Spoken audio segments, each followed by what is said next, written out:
gewusst. Sie kennen sich doch hier aus.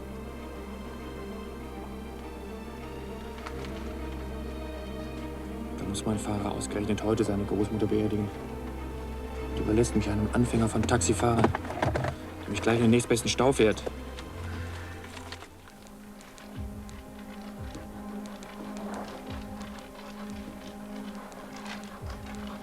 In meinem nächsten Leben werde ich ein Huhn oder Verkehrsminister. Guck dir das an. Einen Beschluss nach dem anderen haben sie durchgeprügelt. Alle durften was beschließen, nach dem Motto, jeder kann mitmachen. Sieht so aus, als hätten sie beschlossen, dass nichts mehr geht.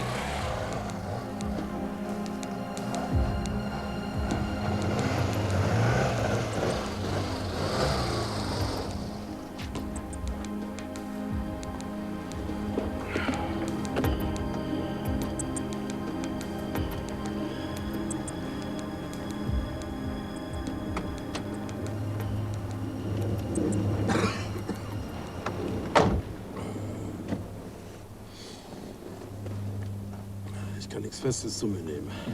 Gesoffen, ne? Ach, geht so. Ich habe schon 4 Tage Pause gemacht. Wieso meinst du, ich schaff das nicht, oder was? Naja, ein Stressläufer bist du nicht gerade. Du sollst doch mehr wie eine Hausfrau. Aus Langeweile. Du musst dich da ganz raushalten, ja? Nachdem die Polizei privatisiert worden ist, bist du doch noch lahmarschiger. Und ich dachte immer, privatisieren heißt flott machen. Das liegt nicht an der Privatisierung der Polizei, das liegt am Stau. Was meinst du, wenn der Verkehr hier fließen würde, was das eine Hetze für mich wäre? Du hörst auf mit diesem Taxifahrer. Konopka träumt von mir.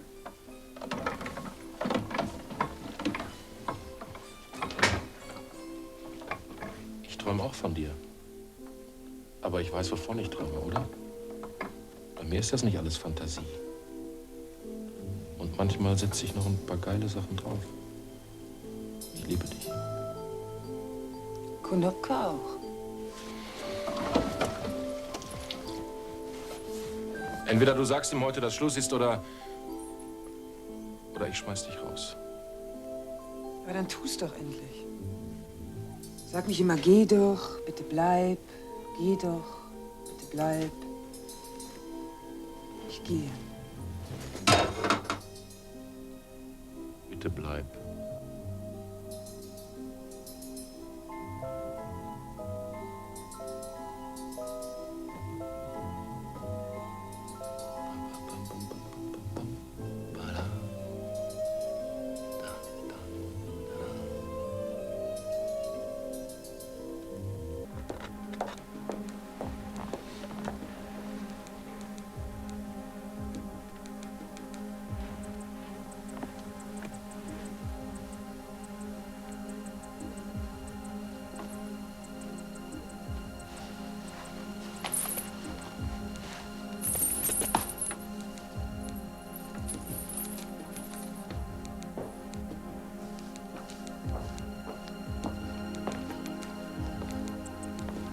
Das ist billig. Das ist zu billig. Für wen machst du denn das hier, hä? Sollen wir dafür Eintritt nehmen, oder was?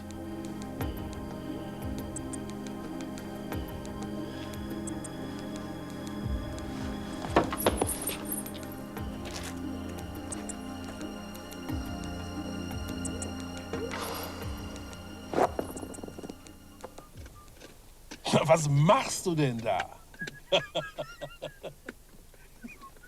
Sag mal, was machst du denn da, Waldi? Meine Frau hat Geburtstag. In 2 Monaten. Bis dahin bin ich soweit. Naja. Also wenn ich mal arbeitslos bin, dann komme ich trotzdem jeden Morgen. Weswegen? Ja, nicht wegen dir. Da. Wegen dem roten Teufel. Du und Anita? Bei Anita sitzt du doch in der 12. Reihe.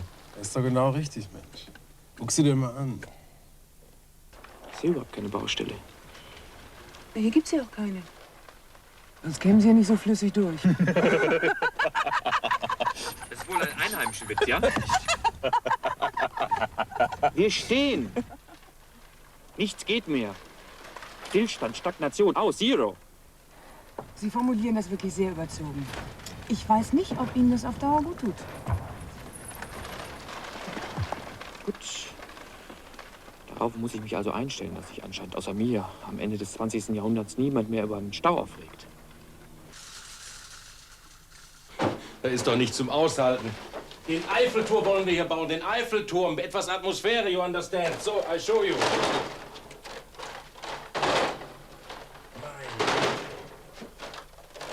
So.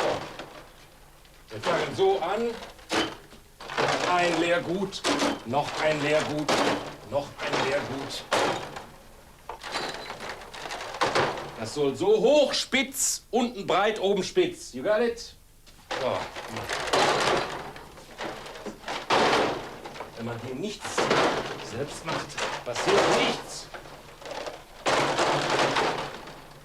So, bitte.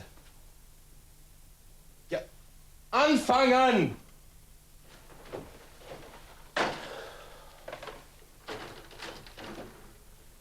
Das ist nicht zu fassen.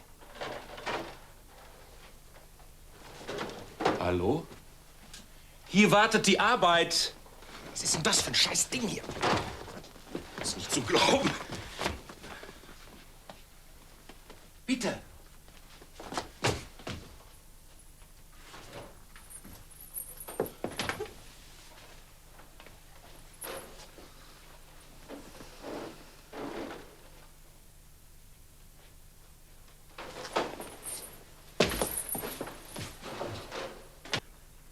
Sind nicht die Baustellen, die den Verkehr lahmlegen. Das sind die Slawen. In ihren vollgepferchten Polska-Fiat drücken sich vor unseren Autobahngebühren, verstopfen die Landstraße. Jetzt lassen Sie doch die Russen zufrieden. Was haben denn die Russen auf der Tasche? Die haben doch nur wirklich nichts. Nur eine Hartwährungsmord, wie wir sie teilweise schon haben, wird dieses Heer von Billigtouristen und Dumpingspediteuren abschrecken. Oder wenigstens an den Kosten der Straßen beteiligen. Ich sag mal Slawen, obwohl das natürlich ungenau ist. Das sind Weißrussen, Polen, Esten, Ukrainer, schon Europäer, aber nicht im klassischen Sinne. Was ich sagen will, ist So ein Folgendes. Taxi, das ist eine verdammt kleine Kiste. Und alles, was man in so einem Taxi sagt, das kann da nicht raus. Das bleibt da drin, das donkt immer hin und her, wie ein Flipper. Also passen Sie auf, was Sie sagen, verstanden?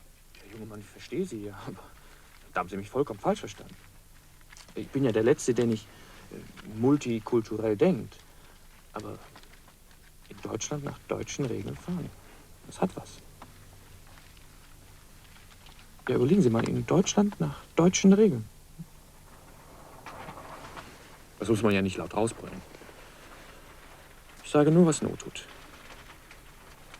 Das muss man ja sagen, und dann ist es gut. Vergessen wir es ja.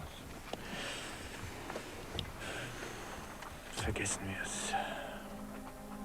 Der im Taxi hinten sitzt, ist reich.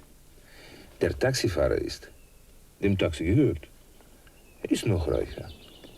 Jetzt unterhalten sie sich, wie alles besser verteilt werden kann. Schönen guten Tag.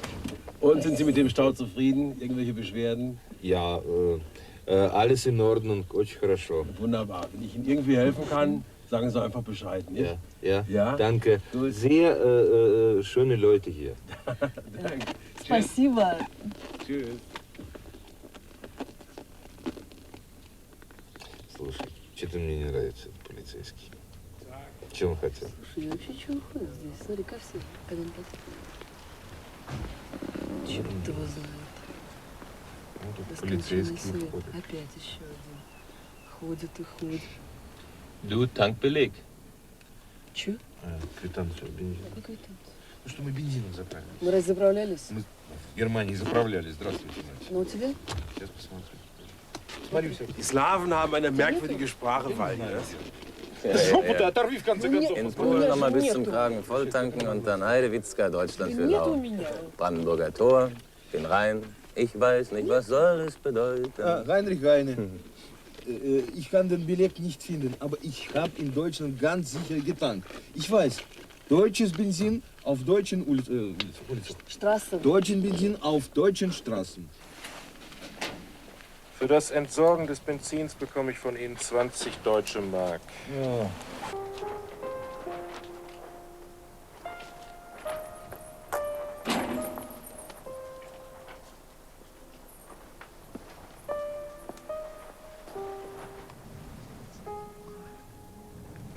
Hallo. Ich bin Anita. Ich bin Anna. Stimmt das eigentlich, dass ihr Russen so viel träumt? Von der Hexe Baba Yaga mit dem hölzernen Fuß in der Hütte, die sich immer zudreht? Baba Yaga. Baba Yaga. Naja, warum sollt ihr dann nicht auch von Paris träumen? Aber jetzt mal im Ernst, Anna. Was liegt Sie so sehr an Paris? Warum nicht der Brocken im Harz? Wir beide auf einem Hexenbesen. Die Kosmetik, Exzellenz. Ich habe Fotos von Ihnen gesehen. So einen möchte ich in Moskau eröffnen. Einen bescheidenen. Aber darüber groß mein Name. Und natürlich möchte ich lernen, wie sich die Französin schmeckt. Das ist ja wie in den 50ern. Nach Paris der Mode wegen. Sie sind altmodisch, Anna. Aber süß. Wir haben den Maßnahmenkatalog nun gewichtet und ja. Gelb heißt Eurotransit für Leerfahrten im Binnenmarkt. Dazu gehört allerdings die Einbeziehung externer Kosten in den Transportpreis. Grün für Drittländer mit Mindestausbildungsvorschriften und Anforderungen für die Anerkennung von Klassifikationsgesellschaften. Rot ist quasi eine Primitivvignette. Ja, rechts rein, links raus. Oder umgekehrt. Oder oben rein und unten raus und umgekehrt. Da habt ihr euch ja richtig schön Mühe gemacht. Wie, und dann löst der ganze Stau sich auf, oder was? Verkehrsministerium. Grau für den Osten, wohin immer er will. Die haben ja lange genug zu Hause gehockt. Hatten aber den Vorteil, dass sie auf ihrer Ofenbank jahrzehntelang nicht zahlen mussten. Das hört jetzt auf. Aber wer von seiner Ofenbank aufsteht, kann nicht erwarten, dass er automatisch Samaritern in die Hände fällt. Das muss doch eine Schweinearbeit gewesen sein. Und dann gibt's also bald keine Staus mehr, oder wie sehe ich das? Hört sich alles etwas an wie der Rückfall in die Kleinstaaterei. Die Landkarte aufgeteilt in 1000 Flecken, weiß ich alles. Auf der anderen Seite hat natürlich jeder, besonders der Ausländer, deutsches Recht erworben und kann tun und lassen, was er bezahlt hat. Und wenn die ganze Republik von deinen Vignetten aussieht wie ein tätowierter Affenarsch, an diesen Stau gehst du mir nicht ran, ist das klar? Bin Gemütsmensch, ja? Aber wenn sich hier was 1 Meter bewegt, mein Lieber, ist was los? Also, ich finde Ihre Vignetten wirklich schön. Und so scheißegal, ob Ingo Förster freigesetzt wird, nicht? Da machen Sie sich doch gar keinen Kopf raus. Die sind auch zum Sammeln, so wie Und Briefmarken, wahr sein, wozu haben Sie Ihren Kopf überhaupt, was? Mich wegrationalisieren, wie? Komm mal her, jetzt hier in den Hals lang wie ein Truthahn, du! Ja, hol mal los, lass dich weggehen! Komm mal, mein Lieber, geh ihm vom Hals zum Pavian! Der ist ein bisschen doof. Das ist noch lange kein Grund, den zu würgen. Außerdem ist das mein Fahrgast. Der sitzt in meinem Taxi und solange der da hinten drin sitzt, lässt du von dem die Finger. Sag mal, seid ihr eigentlich alle bescheuert heute? Der eine Doofe, der reicht mir. Spiel du nicht auch noch verrückt.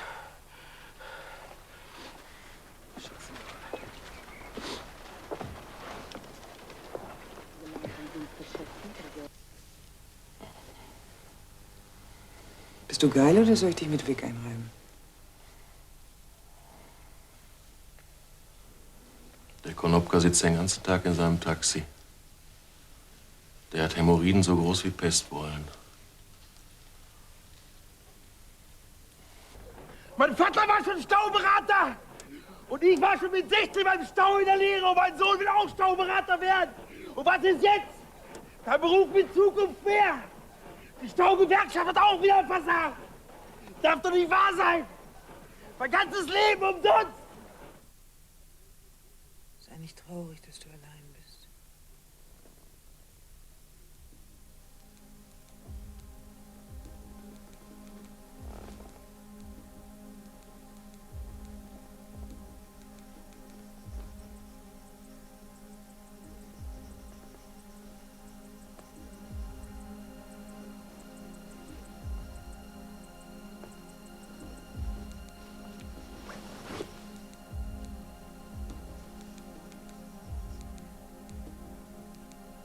Normalerweise ist das immer so, dass der Fahrgast Angst hat, dass der Taxifahrer ihm im Stau seine Lebensgeschichte herunterhaspelt. Bei uns beiden ist das heute irgendwie umgekehrt. Und auch die Begründung Bahnreform gilt nicht. Die Altlasten der Bahn sind eine nationale Aufgabe, aber niemals eine Aufgabe allein für die Autofahrer. Und ehe wir uns missverstehen, bereits seit Juli 91 leisten ja die Autofahrer mit jedem Liter Sprit bis an die 25 Pfennig Solidarbeitrag. Verstehen Sie, was ich meine? Ich denke ja quasi an Ihr Portemonnaie. Ja gut, da kommt jetzt was aus meinem Leben. Sie hat eine zu lange Nase. Ja, haben Sie überhaupt verstanden, was ich Ihnen da gesagt habe? Und außerdem ist Ihre Nase auch noch zu krumm. Und das ist gut so, weil ich diese Prospektfrau nicht ausstehen kann. Ich liebe Anita. Ich liebe Anita. Anita, ich liebe dich! Was ich Ihnen aber sagen wollte, war... Halten Sie das Maul. Wovon träumst du? Von den Galapagos-Inseln und vom Golfstrom? Von Sardinen aus der Büchse? Oder von einem Auftritt im Zirkus? Oder träumst du auch vom Stau, so wie ich? Der Stau ist groß und ruhig und frisst jeden Morgen 100 Hühnereier. Vielleicht träumt dein Liebling ja vom Jäger Theo Conradi vom Fuße des Fujiyama und davon, was ein Jäger so tut. Und warum der gute Theo vor seiner Hütte eine Harpune stehen hat und was er damit jagt. Delfine träumen niemals vom Tod. Außer wenn er sie trifft. Sie werden uns den Pass wegnehmen und wir werden in diesem Auto leben müssen. Oma wird sterben, sie ist ja jetzt nur Haut und Knochen. Und wir werden sie nicht beerdigen können, weil wir keinen Pass mehr haben. Was sollen wir dann tun, wenn sie anfängt zu stinken?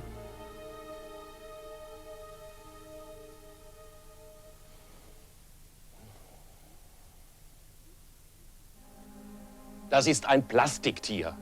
Und ich bin auch kein Jäger. Und ich wollte ihm nicht wehtun. Das ist ein Geschenk von Konopka. Deshalb bin ich doch so wütend. Weil du mit dem Plastikding vom Konopka mehr sprichst als mit mir. Was kann der Fisch, das ich nicht kann? Er kann mir verzeihen. Er kann dich aber nicht anflehen, hier zu bleiben. Stimmt. Lästig werden kann er auch nicht.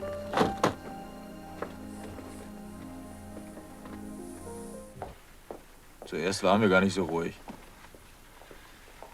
Was glauben Sie, was das hier für Demonstrationen gegeben hat? Wer Anita Steinfort, meine Mitarbeiterin und meine Geliebte, zu sich in den Wagen lässt, der kann sich morgen einen anderen Stau suchen. Ist das klar? Wer Anita Steinfort zu sich lässt, der kackt hier ab. Für den ist Schluss in diesem Stau. Habt ihr das alle verstanden? Endlich. Hast du es ihm gesagt? Ja? Anita! Komm rüber! Moment, das muss... Hörst du nicht? Moment, das muss doch wohl erstmal mit mir abgesprochen werden. Anita! Mein Gott, komm her, komm! Wir sind doch nicht in Gott weiß wo die Taxis erst Komm rüber! Anita! Taxifahrer oder Hühnerzüchter? Komm her! Da hören Sie nicht auf, wenn ich Ihnen sowas sage. Da bleiben Sie ganz ruhig! Ende der 70er sind Leute wie ich noch entführt worden. In sogenannten Volksgefängnissen mussten sie Videobilder mit Selbstanklagen füllen. Und heute scheint der Wähler nur noch da zu sein, um alles gelassen zu ertragen.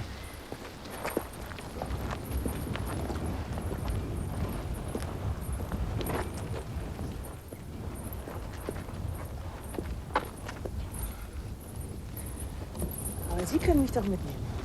Also, Fräulein Anita, ich möchte mich da nicht einmischen, ja? Ich habe ja hier mehr eine beratende Funktion, nicht? Ich weiß auch gar nicht, was ich Ihnen raten soll, ja? Bitte. Also, hören Sie mal, das ist eine Dienstmaschine und ich habe hier Dienst, ja? In beratender Funktion. Und hier kann man es wahnsinnig gut aushalten, nicht? Und ich kenne Staus, sage ich Ihnen. Also, überlegen Sie sich doch nochmal. Ne?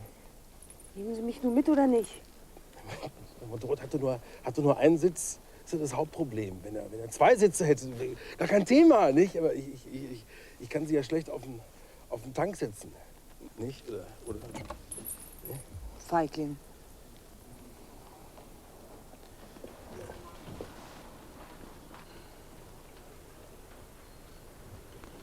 Ich muss aufs Klo. Dann geh. Wohin? Aufs Klo. Da hinein? Sie werden einen haben. Ah, Bolschewiges. Was ist dein Hintern sonst gewohnt? In Metropol In Metropol. haben sie Klos, als hätte Michelangelo sie aus Marmor gehauen. Moskau ist weit weg. Und du warst nie in Metropol. Die träumen und die Jahre kehren nicht mehr zurück. Die Seele kann verlebte Wünsche nicht Hör begehren. auf mit dem Puschkin. Geh pinkeln.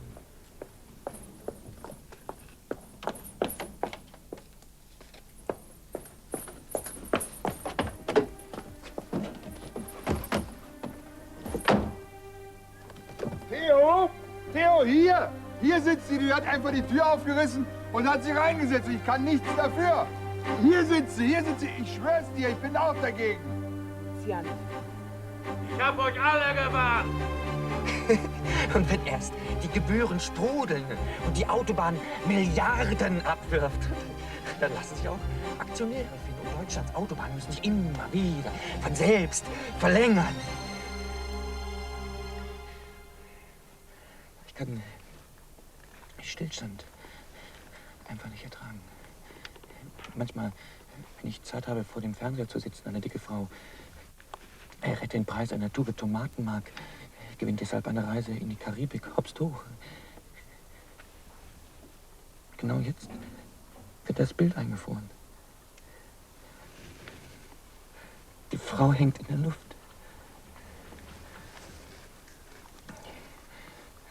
Dann schlage ich in Panik mit den Armen gegen die Polster der Sessel. Weil ich denke, das ist der gefürchtete Hirnschlag, gleich wird alles schwarz.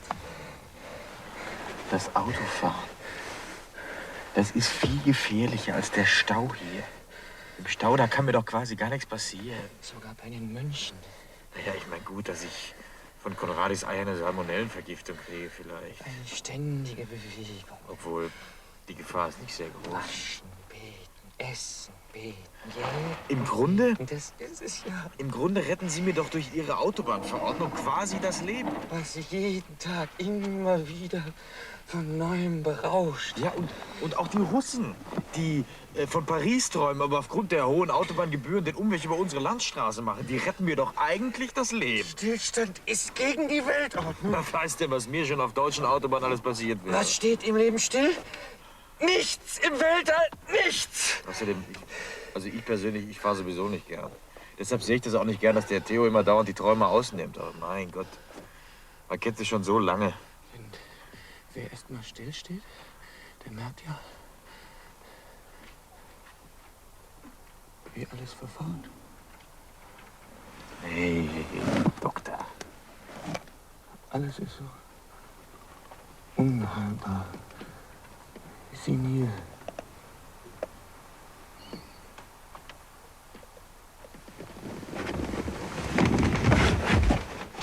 Ja. Haben Sie jetzt endlich raus! Beruhigen Sie sich doch! Doktor, hör auf! Um Gottes Willen, bleiben Sie! Ich kann doch hier nicht allein sein! Hier ist keiner allein. Das ist ja das Schöne an diesem Stau.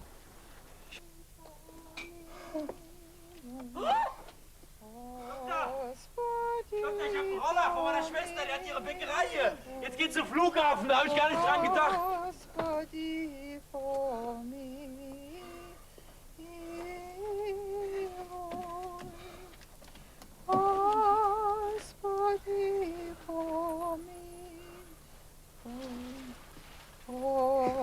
Du, Tankbeleg.